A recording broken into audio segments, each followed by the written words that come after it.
Inflation in Turkey has reached nearly 80% annually in June. That's according to official data provided by the Turkish Statistics Institute. Official being an important distinction here. Economists and ordinary Turks both say that costs have risen much faster than the government reports. Our correspondent Yulia Han joins me from Istanbul for more. Yulia, almost 80% annual inflation in June. What does this number tell us, and what does it not tell us about the cost of living in Turkey?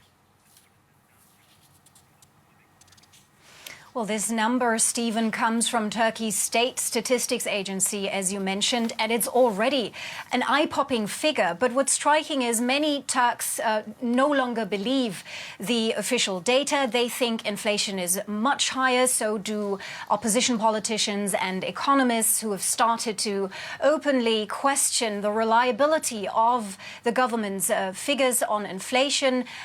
Today, a well-known independent research group announced that Turkey's annual inflation, in fact, rose to more than 175% in June. That's more than double the official rate. Now, all these doubts are adding to people's frustration and despair in this massive currency and cost of living crisis. Some people have taken to the streets in recent months, although I should add that anti-government protests here in the country are very little tolerated. We often see more police than demonstrators. But we went to a small protest here in Istanbul this weekend. Let's listen to what people there told me. We have problems paying our rents, our bills, and accessing healthy quality food. We're going through a huge economic crisis that shakes all of us. I have 2 children. The cheese I used to put between their school sandwiches was 20 liras last year. Now it's 84 liras. And I've had to start buying cheaper brands. But even those are getting more expensive. How can people who earn minimum wage still manage to pay their rents and make a living? They can't. The situation has become so painful for many of us. People are at their limits. People at their limits. The voices of ordinary Turks there. Yulia, how do people make ends meet?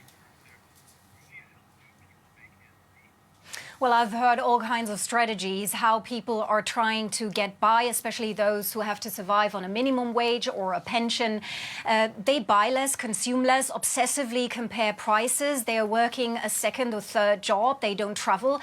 They don't go to restaurants anymore. Many people tell me they are making debts.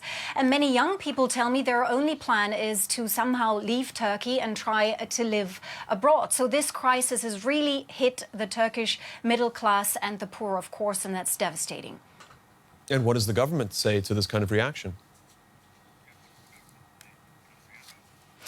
Well, President Erdogan a few days ago announced a raise of the minimum wage, about 30% to 5,500 Turkish lira a month. That's about 315 euros. But many people tell me that's not enough. It's not enough as long as Turkish President Erdogan continues his unconventional economic policy, where he stubbornly opposes any raise of the interest rate by the Turkish Central Bank. That would be the conventional way of fighting inflation. So they say raising the minimum wage to them is some kind of gift, maybe ahead of the upcoming elections. They are officially scheduled for next year.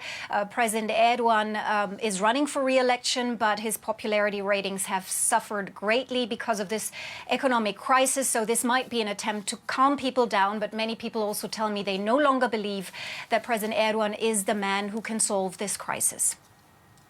All right, our correspondent Yulia Han in Istanbul. Thank you very much.